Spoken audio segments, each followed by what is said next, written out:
Here's TypeKIT in action. Getting started with TypeKIT for the first time, come over here, hit on add a new website.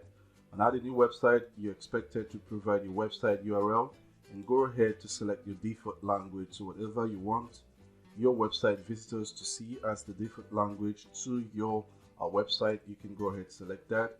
And you can also come over here to select the number of support languages which you want your website visitors to be able to translate your website into. So once you're done selecting your languages, you can then come over here to hit and add new website. Once a new website is added, you find it listed like this on your startup page. Now you can come over here, click here to of course customize how you want your language switcher to look like. So you can hit and customize.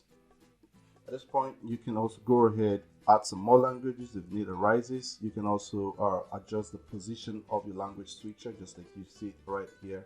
I can change it to bottom right.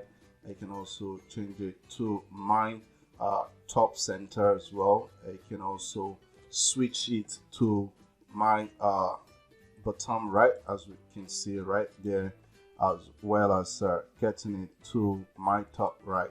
I can also rotate it as much as I want to my right center, as you can have right there, and you can change the colors to meet whatever color your website is designed on. You can also choose your tagline or text you want to appear here, so you could just have select language instead of choose. You could have select language.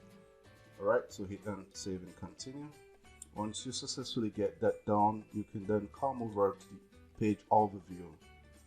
On your page overview, you can find your script, and you can of course see your entire translations which you've done. And this is exactly how TypeKIT will look like on your website. So visiting your website for the first time, TypeKIT comes up like this, requesting for you to choose your language.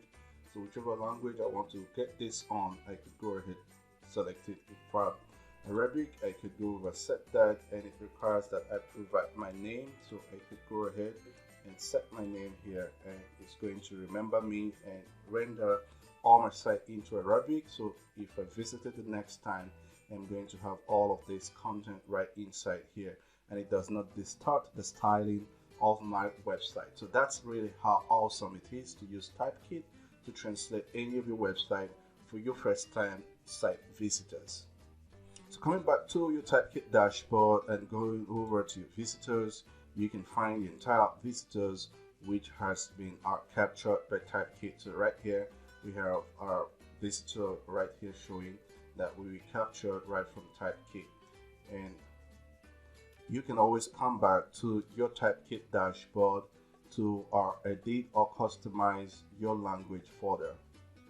So at this point, you can then come over here to see all your translations. Right inside of the translation, you can of course come here to see your edit functionality.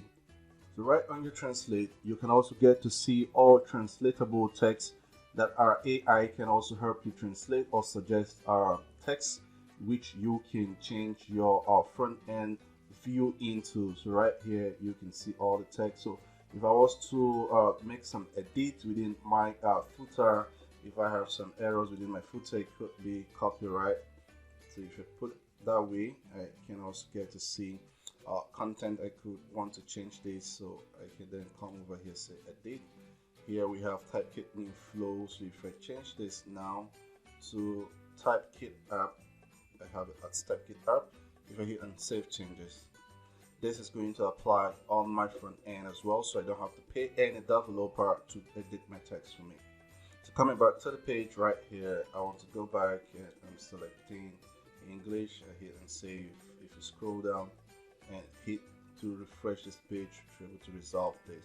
Scrolling below, you see here we have the TypeKIT app. So that's exactly how you can go ahead to use the TypeKIT AI to rewrite your site remotely, as well as to translate your website without distorting the content to just about anything you want to do. So that's exactly how we get TypeKIT into action. Thank you.